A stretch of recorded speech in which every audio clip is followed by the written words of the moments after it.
asyrafil anbiya'i wal mursalin wa ala alihi wa sahbihi ajma'in, amma ba'du.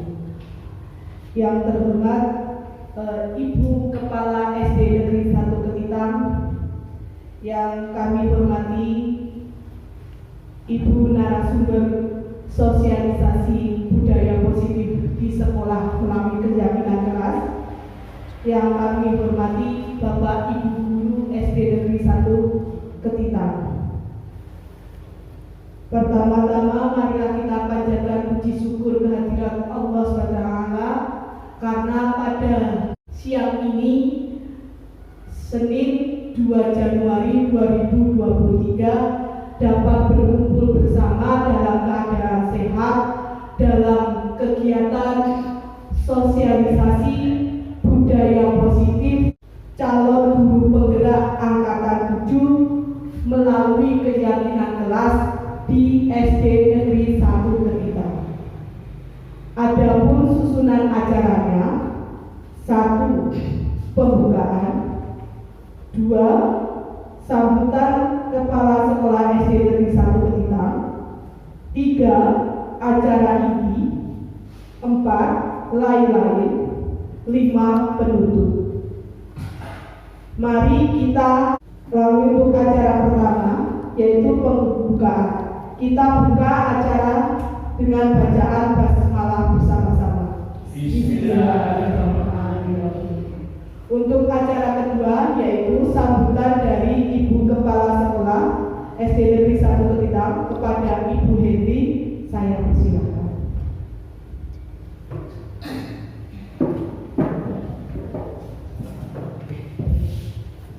Bismillahirrahmanirrahim. Assalamualaikum warahmatullahi wabarakatuh. Alhamdulillahirabbil alamin wa bihi nasta'inu ala umuri dunya waddin. Wassalatu wassalamu ala asrofil anbiya'i wal mursalin wa ala alihi washabihi ajma'in, amma ba'du. Yang terhormat Bapak Ibu Guru SD Negeri 1 Ketitang, yang terhormat Ibu Rini Mariati selaku narasumber sosialisasi budaya positif calon guru penggerak angkatan 7 di SD Negeri 1 Ketitang. Pertama-tama mari kita panjatkan puji syukur kehadirat Allah Subhanahu wa Ta'ala yang telah memberikan nikmat sehat, nikmat sempat, sehingga pada siang hari ini kita dapat berkumpul di ruangan ini dalam keadaan sehat walafiat. Tak lupa sholawat beserta salam kita sanjungkan kepada Nabi besar Muhammad SAW. Semoga di awal akhir nanti kita mendapat syafaatnya. Yang pertama, saya selaku Kepala Sekolah di SD Negeri 1 Ketitang ini menyambut dengan bahagia sekali atas pengibasan modul 1.4 budaya positif, yaitu membangun budaya positif di sekolah melalui keyakinan kelas, yang akan disampaikan oleh Ibu Rini Mariati SPD selaku calon guru penggerak angkatan 7 di SD Negeri 1 Ketitang ini. Saya berharap untuk kegiatan hari ini nanti dari awal sampai akhir dapat berjalan dengan lancar dan dapat diimbaskan bagi khususnya sekolah, umumnya warga sekolah, yaitu Bapak Ibu Guru dan anak-anak semuanya. Dengan mengucapkan syukur alhamdulillah, semoga acara pada hari ini sosialisasi nanti sampai selesai dapat berjalan tanpa ada halangan suatu apapun, dan kami berharap di tahun-tahun berikutnya Bapak Ibu Guru yang lain dapat menyusul atau dapat lolos di CGP angkatan berikutnya, karena di dalam program guru penggerak ini insya Allah akan dapat meningkatkan perkembangan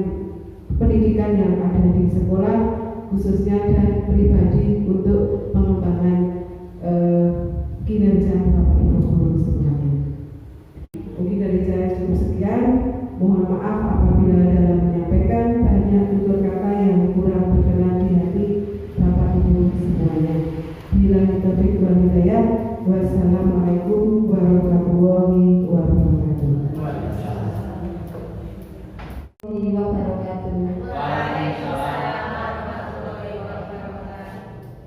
Kepada Ibu Kepala Sekolah SD 1 Ketidang yang saya hormati, Bapak Ibu Guru SD Negeri 1 Ketidang yang saya hormati, pertama marilah kita panjatkan puji syukur kehadirat Allah Subhanahu wa Ta'ala.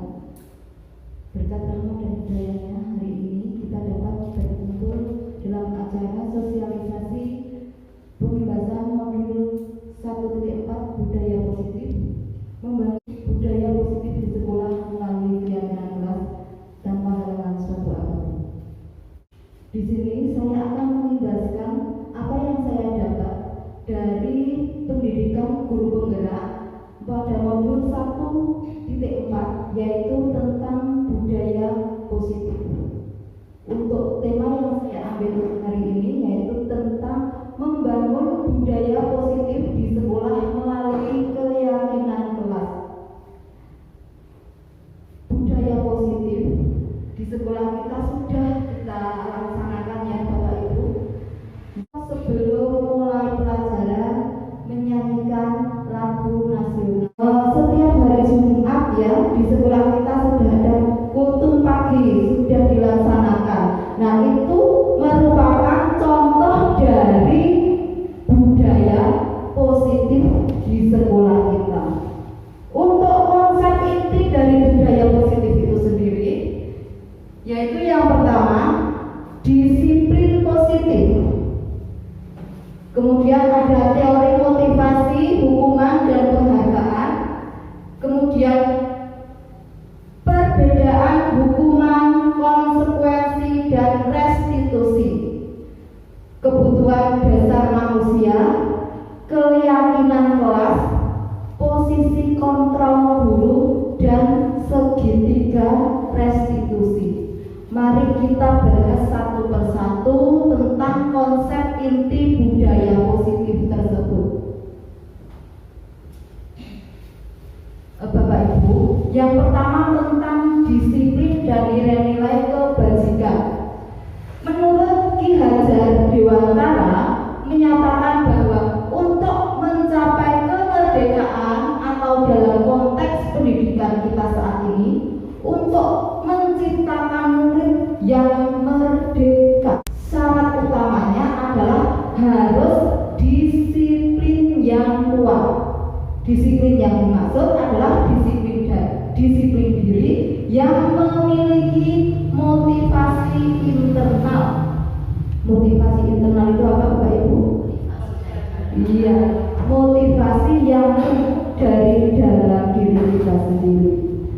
Disiplin berarti mereka bisa bertanggung jawab terhadap apa yang dilakukannya karena mereka mendasarkan tindakan mereka pada nilai-nilai kebajikan universal. Nilai-nilai kebajikan adalah sifat-sifat positif manusia yang merupakan tujuan mulia yang ingin dicapai setiap individu menurut Dr. William Glasser. Yang kedua yaitu teori motivasi, hukuman dan penghargaan.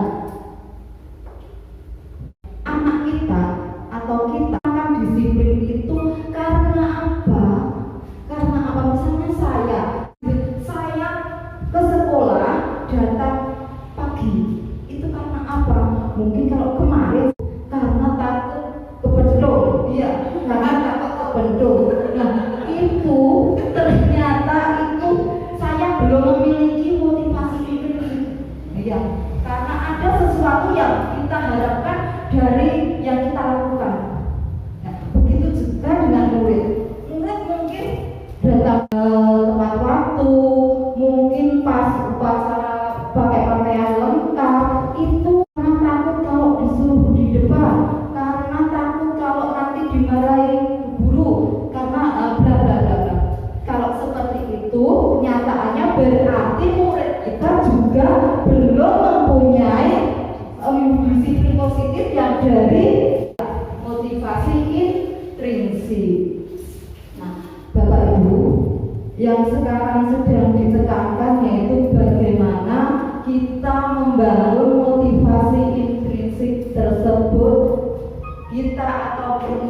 mulai bagaimana caranya agar anak-anak bisa tumbuh motivasi intrinsiknya untuk melaksanakan disiplin positif. Kemudian yang anak melaksanakan disiplin itu untuk mendapatkan penghargaan atau imbalan dari orang lain. Jadi anak belajar supaya dapat ranking, karena nanti di sana ada yang ini, oh nanti kalau ranking 1 tak kasih hadiah. Tapi ternyata untuk penghargaan atau imbalan itu kurang sesuai. Karena apa?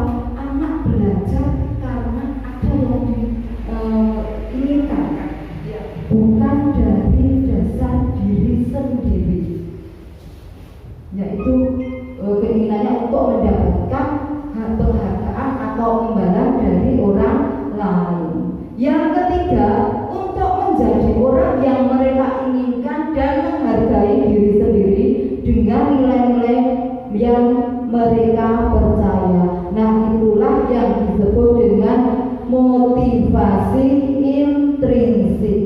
Jadi mulai sekarang kalau kita disiplin, melaksanakan disiplin itu hendaknya dari dasar diri kita, bukan karena kita tidak merasa nyaman atau takut mendapatkan hukuman, bukan karena kita mau diberi penghargaan, tapi memang saya sebagai guru kewajiban saya untuk datang tepat waktu. Nah, hukuman merupakan tindakan terhadap suatu pelanggaran yang bersifat tiba-tiba dan satu arah tanpa melalui kesepakatan. Hukuman akan mengakibatkan siswa memiliki tekanan psikologi karena membuat anak semakin merasa bersalah. Anak yang diberi hukuman ini tidak hanya diam, bahkan akan dendam. Karena apa? Itu akan teringat sampai dewasa. Dan ternyata ingatan anak kecil itu malah lebih tajam. Ya, jadi penghargaan juga kurang efektif untuk diterapkan di sekolah. Karena apa? Kita melaksanakan sesuatu karena ingin itu. Nah, itu mengurangi kreativitas dan mengurangi motivasi intrinsik dari diri anak. Kita ingin supaya anak kita belajar itu bukan karena ingin mendapat hadiah, bukan karena ingin mendapat ini itu, tapi memang kewajiban anak itu adalah belajar. Sekarang perbedaan hukuman, konsekuensi dan restitusi. Nah, di sini di tabel sini Bapak Ibu bisa dipresani, ternyata hukuman di situ merupakan identitas gagal. Jadi tidak membangun murid, tapi ini termasuk identitas gagal. Ya. Kemudian identitas sukses untuk mencapai disiplin adalah dengan konsekuensi dan restitusi. Restitusi adalah yang paling baik untuk dilaksanakan di sekolah. Hukuman dan konsekuensi. Konsekuensi perbedaannya. Kalau hukuman itu bisa membuat anak itu berat yang berat. Konsekuensi apa yang dia anak lakukan tuh dikei pilihan kira-kira dia bener sempat anak itu yang mengaku pingin Tepat sekali. Iya, yang utama. Kalau hukuman itu yang membuat juga bukan dari murid, ya, dari guru, murid harus hanya melaksanakan. Oh, seperti ini, kamu harus seperti ini. Tapi kalau konsekuensi itu yang membuat guru dan murid. Jadi ada kesepakatan. Yang paling dirasakan sangat berhasil itu adalah restitusi. Ya. Restitusi merupakan suatu pilihan, ya, dan menguatkan murid dalam jangka waktu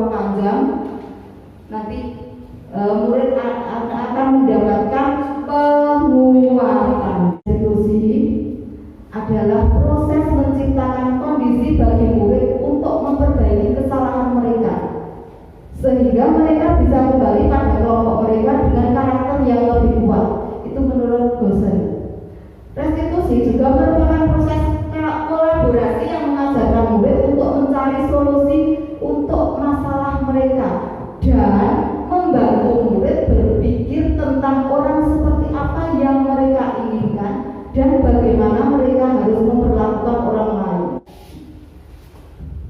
Kemudian tentang kebutuhan dasar manusia. Ada 5 kebutuhan dasar manusia, yaitu kebutuhan bertahan hidup, kebutuhan untuk mendapatkan kasih sayang dan rasa diterima, kebutuhan penguasaan, kebutuhan akan kebebasan, dan kebutuhan akan kesenangan. Jadi kalau kita di sekolah mungkin ada anak yang melakukan sesuatu tidak sesuai dengan keyakinan kelas, kita berpikir dulu, kita cermati dulu kenapa anak itu berbuat seperti itu. Nah, kita sebagai guru kalau sudah mengetahui kebutuhan apa yang mereka butuhkan, jadi kita lebih bisa mendekati murid sesuai dengan kebutuhannya. Yang berikutnya tentang keyakinan kelas. Apa itu keyakinan kelas? Nah, yaitu nilai-nilai kebijakan universal yang disepakati secara tersirat dan tersurat, menekankan pada keyakinan seseorang akan lebih memotivasi seseorang dari dalam.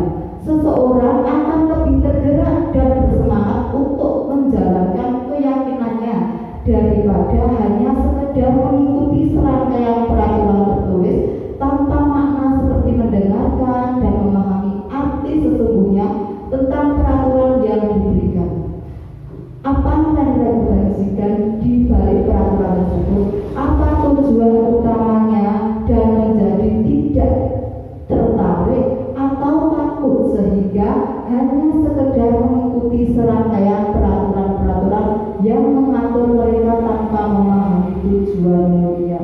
Kalau dulu di sekolah, di kelas itu sering terpasang ada tata tertib, ada peraturan. Nah, kita coba untuk mulai saat ini tata tertib, peraturan itu sedikit-sedikit kita ganti menjadi apa? Keyakinan. Setuju Bapak Ibu? Nah, bedanya apa keyakinan dan tata tertib? Kalau tata tertib itu dibuat oleh guru, anak hanya melaksanakan. Jam ini harus ini. Nah, hanya melaksanakan, tidak boleh membuang sampah sembarangan. Ya, itu kalau sekarang kita ganti tidak di tata tertib tapi di keyakinan kelas. Keyakinan kelas itu yang membuat siapa? Yang membuat siapa? Siswa. Jadi membuat dipersilakan siswa anak-anak kita untuk sepakat curah pendapat, ya, untuk berpendapat apa yang mereka inginkan dari kelas kita. Jadi tidak takut, tidak ragu. Kita kelas kita lebih nyaman. Nanti anak-anak kita lakukan surah pendapat. Siapa saja boleh bagi pendapat, nanti di musyawarahkan. Nah, keyakinan kelas nanti yang akan kita buat itu bersifat lebih abstrak dan daripada peraturan.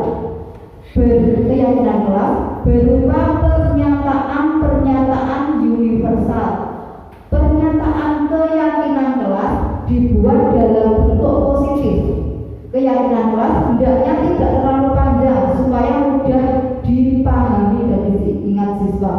Semua warga kelas hendaknya ikut berkontribusi dalam pembuatan keyakinan kelas lewat kegiatan curah pendapat dan bersedia meninjau kembali keyakinan kelas dari waktu ke waktu. Di sini keyakinan kelas itu bersifat lebih abstrak, berupa pernyataan-pernyataan universal. Kemudian kalimatnya dibuat dalam bentuk positif. Misalnya, tidak boleh datang terlambat. Itu kalimat kita ganti menjadi datang tepat waktu. Kalimatnya menjadi dalam dan jangan terlalu panjang. Semua anak harus berkontribusi, dilibatkan semua, jangan ada yang terlewatkan. Di sini seorang guru juga harus mengetahui tentang posisi kontrol kita sebagai guru. Ada 5 posisi kontrol sebagai guru, yaitu yang pertama adalah penghukum, yang kedua pembuat rasa bersalah, ketiga sebagai teman, keempat sebagai pemantau, dan kelima sebagai manajer. Sebagai penghukum sudah jelas ya, kalau ada murid yang bersalah, kita seringkali melakukan ya hukuman terhadap murid. Kemudian membuat rasa bersalah. Biasanya kalau guru yang seperti ini seringnya kalau anak ada yang melakukan sesuatu tidak sesuai dengan keyakinan, kalimatnya itu ya rendah. Jangan seperti itu, nanti ibu dimarahi sama guru kepala sekolah. Ayolah, jangan seperti itu. Nah, itu berarti kita sedang memposisikan kita sebagai pembuat rasa bersalah. Sekarang sebagai teman, itu banyak kan mau kelas 1. Kalau sebagai teman itu biasanya kalau anak yang tidak sesuai dengan keyakinan, oh kenapa kamu kok belum dikerjakan? Ya sudah, kamu istirahat dulu, nanti ini buru bantu. Nah itu biasanya itu kelas 1. Itu ternyata apa? Menyebabkan kemandirian siswa itu kurang. Jadi kurang tepat juga karena menyebabkan siswa itu kurang mandiri. Kemudian sebagai pemantau, kalau sebagai pemantau itu taat aturan. Kamu terlambat, ya sudah masuk. Terus peraturannya apa? Harus dilaksanakan, harus sesuai dengan peraturan. Sedangkan yang kelima yaitu sebagai manajer. Nah, sebagai manajer seorang guru adalah posisi yang terbaik dalam menyelesaikan masalah. Karena dengan posisi sebagai manajer akan dapat mendorong intrinsik pada murid untuk bertanggung jawab atas perbuatan yang mereka lakukan serta dapat menemukan solusi atas permasalahannya.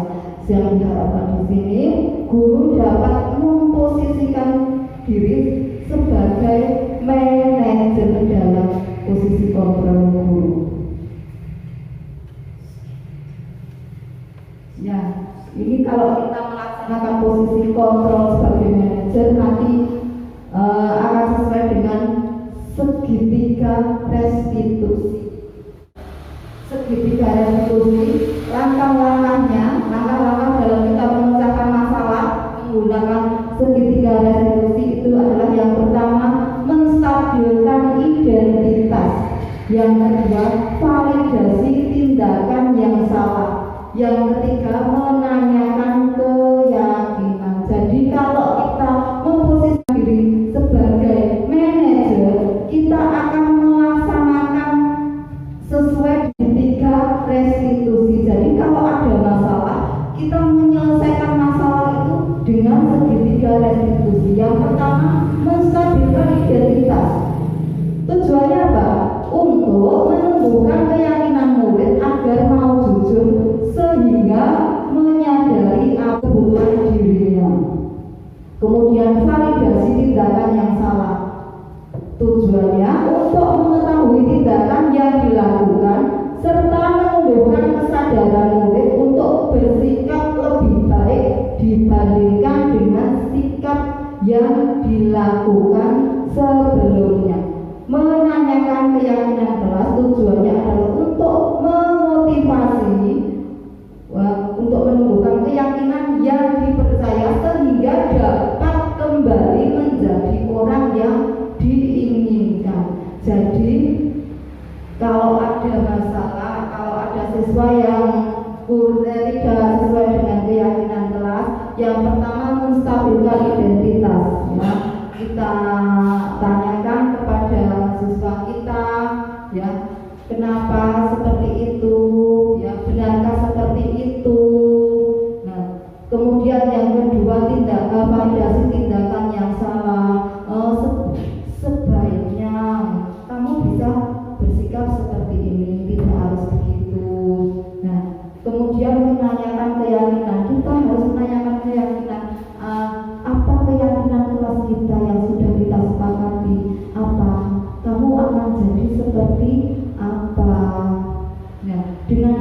nanti anak itu akan menemukan solusinya.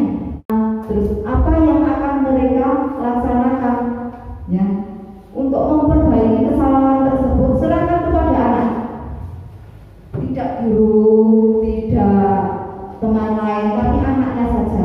Anak yang melanggar, misalnya si A yang melanggar, tanyakan kepada si A tersebut apa yang akan dia lakukan untuk memperbaiki kesalahannya.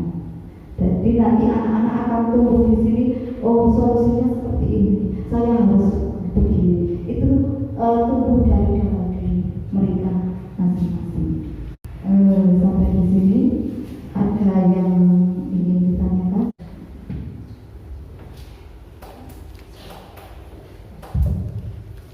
Terima kasih waktunya yang diberikan kepada saya pada kesempatan kali ini. Terima kasih tadi atas pembahasan modul 1.4 budaya positif.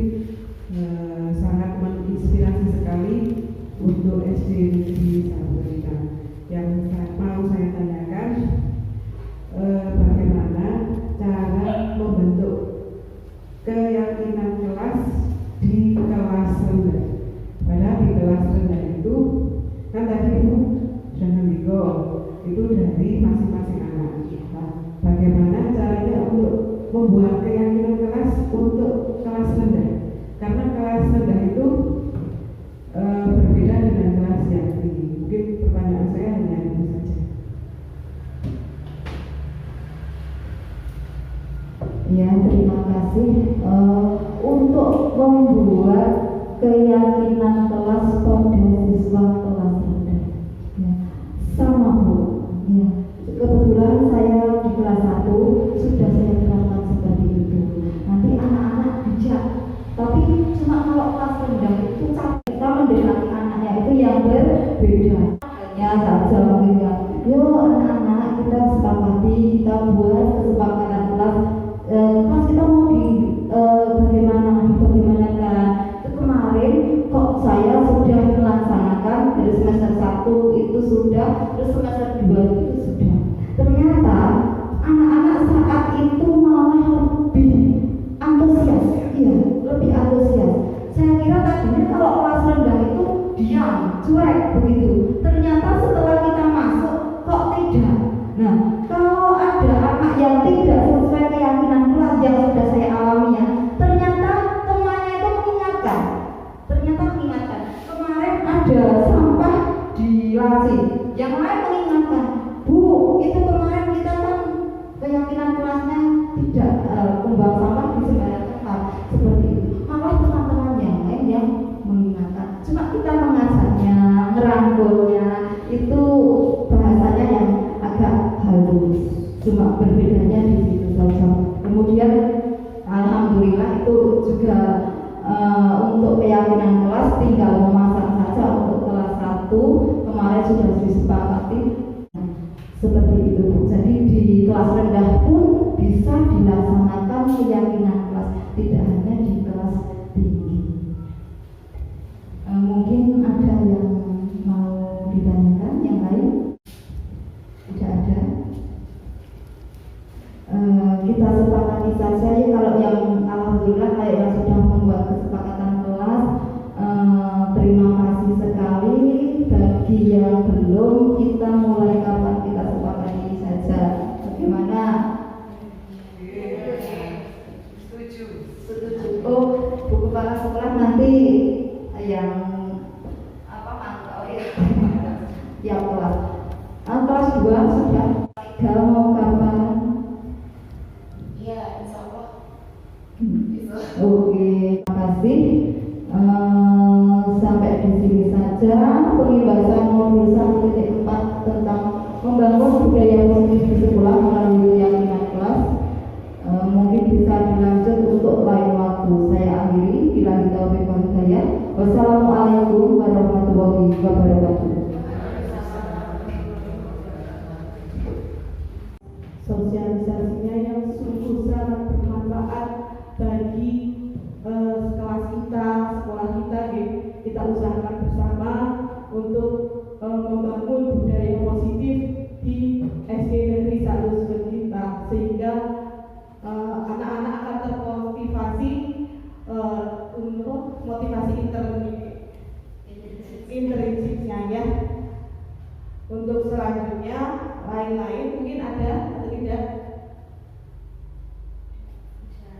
tidak, untuk acara yang kelima yaitu penutup, kita akhiri acara ini. Saya sebagai pembawa